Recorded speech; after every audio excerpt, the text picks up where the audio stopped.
Atop a mountain, next to a hot spring and along I-70, in a small 10,000 person mountain town in the middle of Colorado's Rocky Mountains, is a scattering of roller coasters, thrill rides, attractions, and cave tours collectively known as Glenwood Caverns Adventure Park.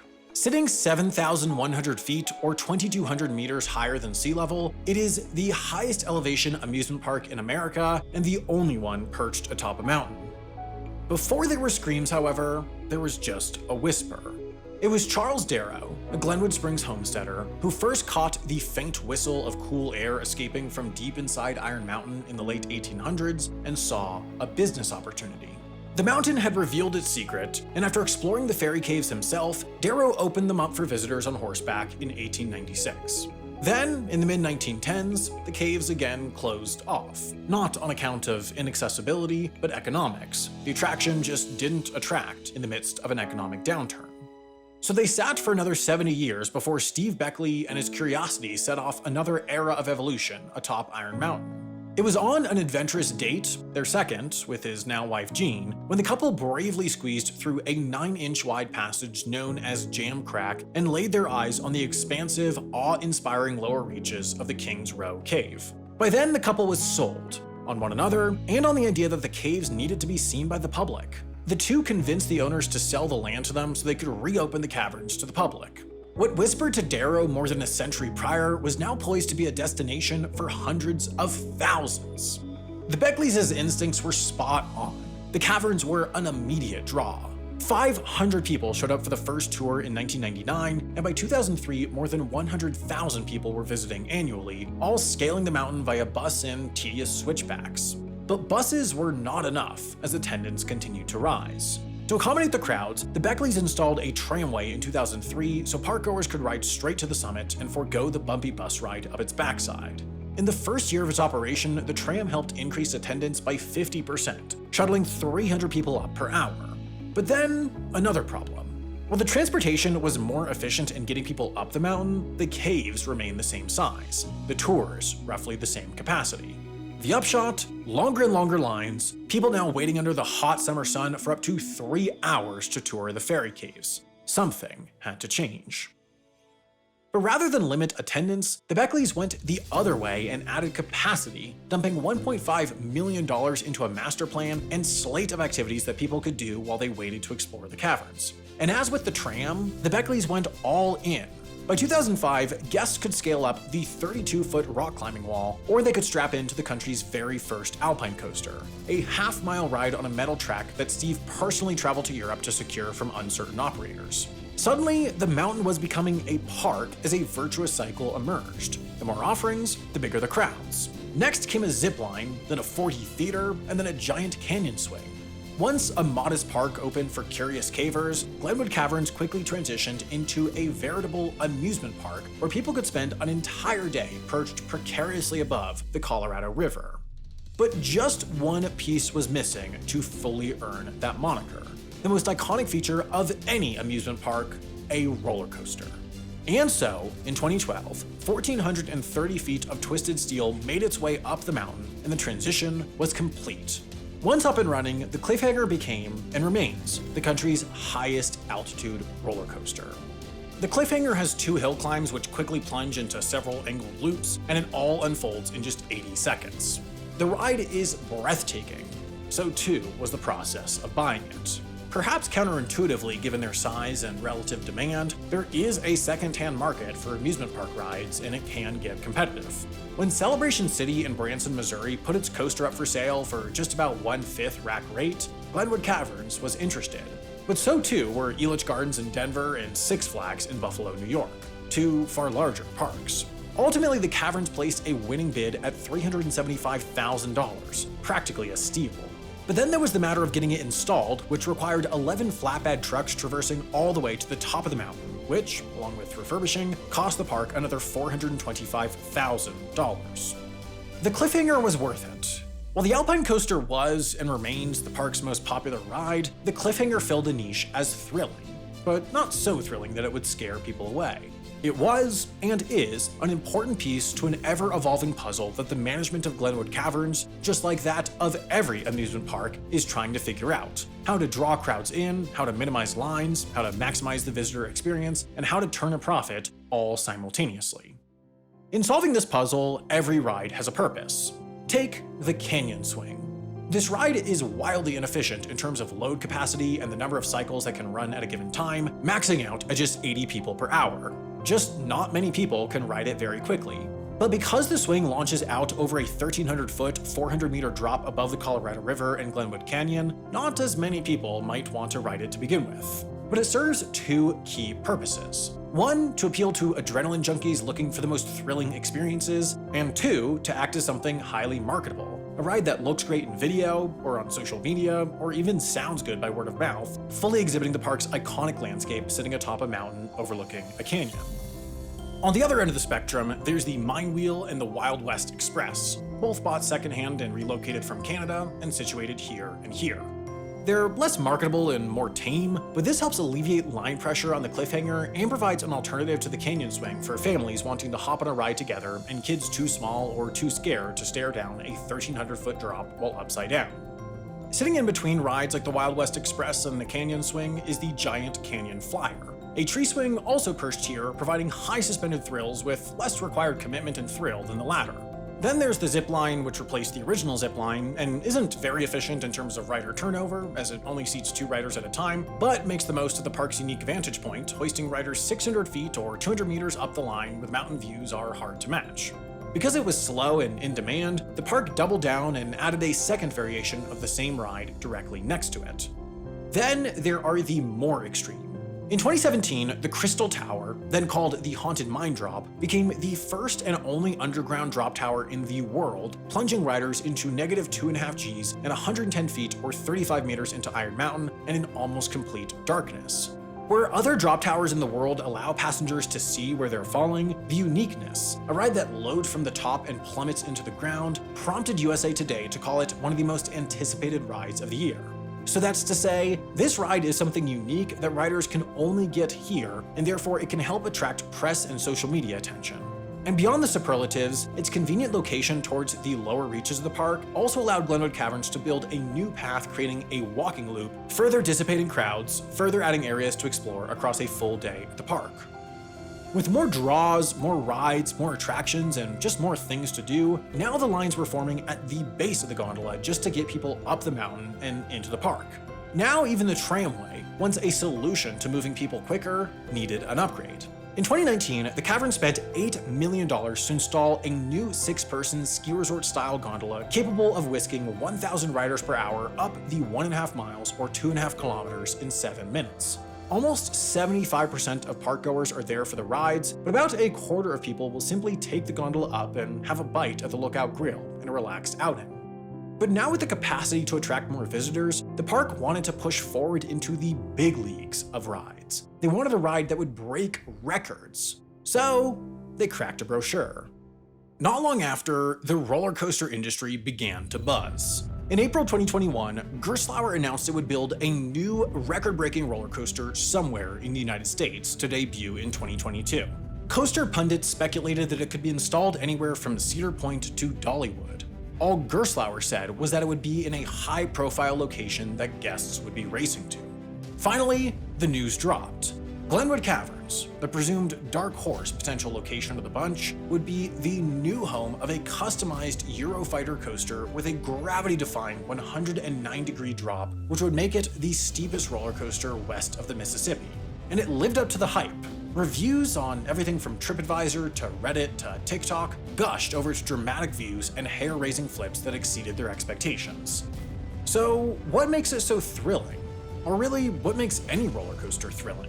When designers set out to create a satisfying coaster, they want to construct a series of movements that riders experienced as a cohesive, albeit hair-raising symphony, rather than a one-and-done screamfest. That's because intense flips and loops work best when they're balanced with brief moments of calm, which let riders process the thrill they've just experienced and steel themselves for the next. Engineers design coasters from beginning to end so that no part will exceed 4 or 5 Gs, or the amount of force equal to 4 or 5 times the normal rate of gravity, the limit of what an average person can withstand for a short time. Nearly every roller coaster will have a mix of these components: hills, inversions, and brake runs. Defiance begins with an impressive hill and inversion. Known as the Twisted Top Hat, it combines a hill that lifts riders straight up, or a camelback hill, and a turn. Any initial hill on a roller coaster is designed to accelerate, and this is no exception.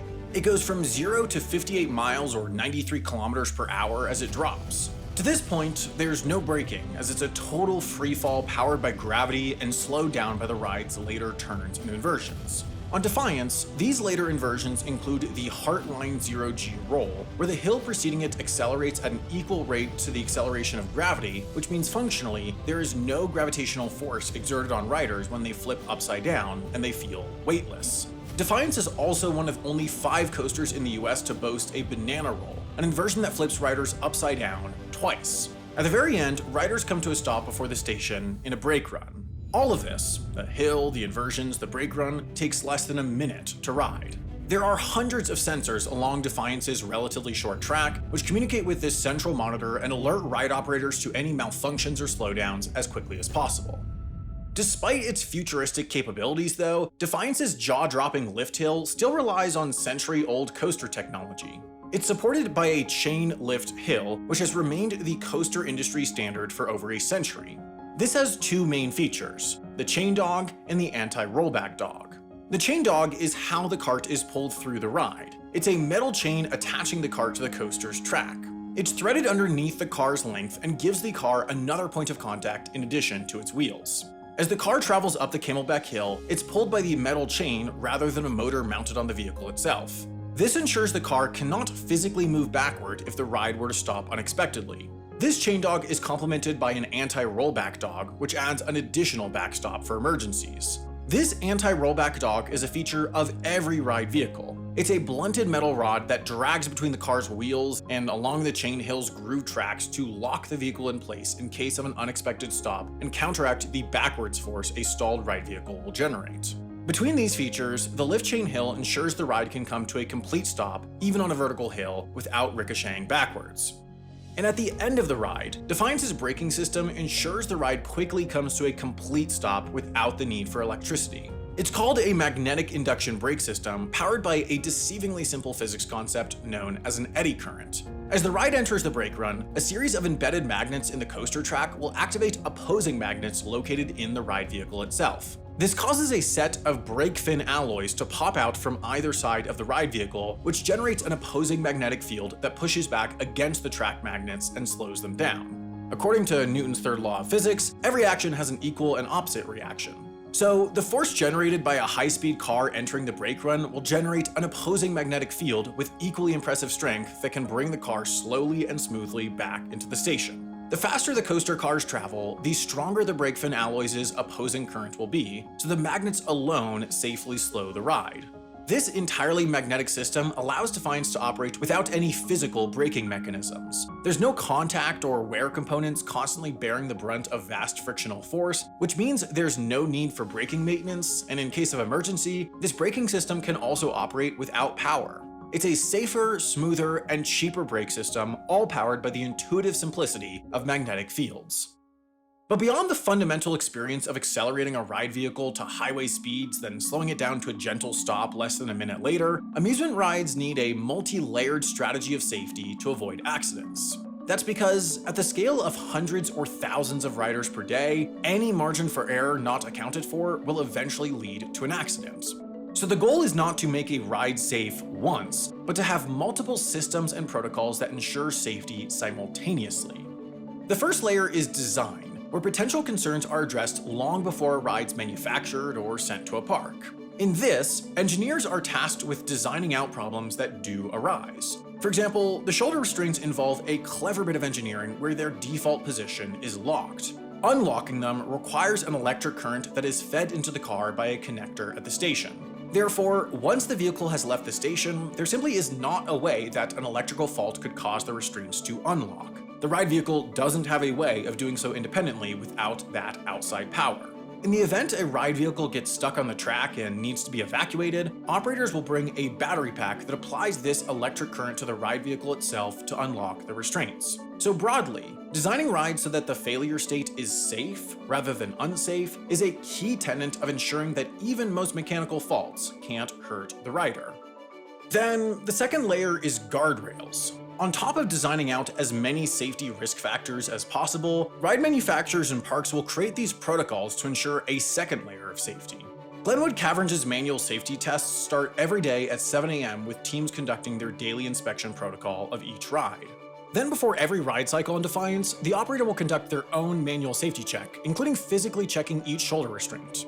Even though the ride computer can detect when a restraint is latched, this manual check serves as the guardrail, a second layer of safety in the extremely unlikely instance that the first layer fails. The next safety layer is planning for the worst case scenario, creating contingencies, or detailed strategies and backups for if things do go wrong. On the Defiance coaster, one contingency is for this, the Camelback Hill.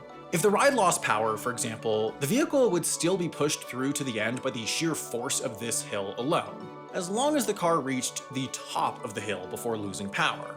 But if it hadn't yet cleared the hill before it lost power, it gets stuck, which requires a contingency plan for how to get riders out. One is the fact that the ride, like most, has a backup generator capable of running it even if the grid goes dark. But the second contingency is this lift tower.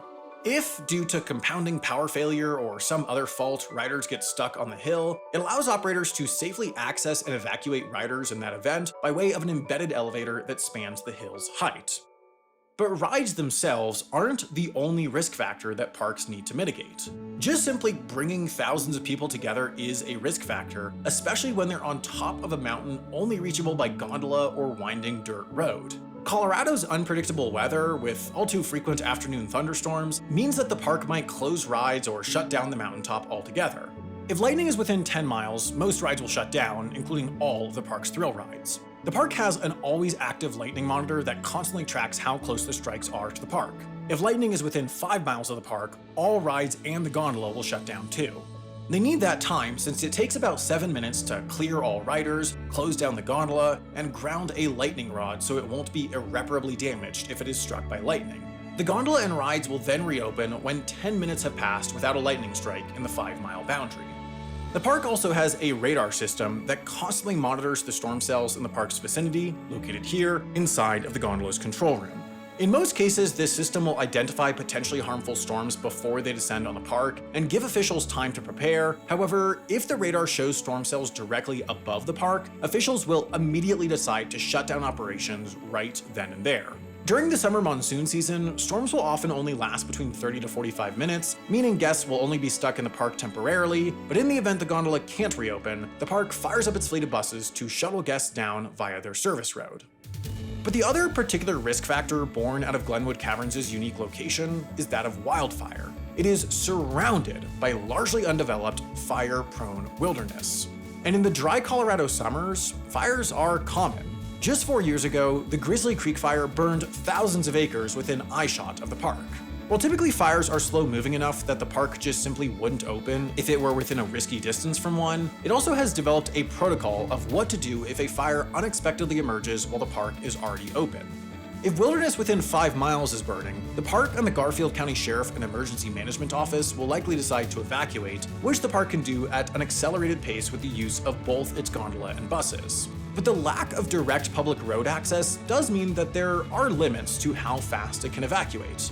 So in the event of something going really wrong, a quick shift in winds, a nearby lightning strike, anything, the park does have a rather unique way of sheltering its thousands of guests in place. They go to the caves. The 2020 Grizzly Creek Fire proved to the park that the caves do stay smoke-free even when it's intolerably thick outside. They've pre-positioned emergency supplies within each of their 2 cave tour areas, including snacks, first aid, space blankets, tourniquets, water, and even parts to build a rudimentary restroom, enough to get by until emergency crews can assist in a more full-scale evacuation. As it is with rides specifically then, it is with the park generally. Safety measures by themselves aren't enough. A park requires carefully thought-through layers of measures. This is emblematic of the core difficulty of running an amusement park.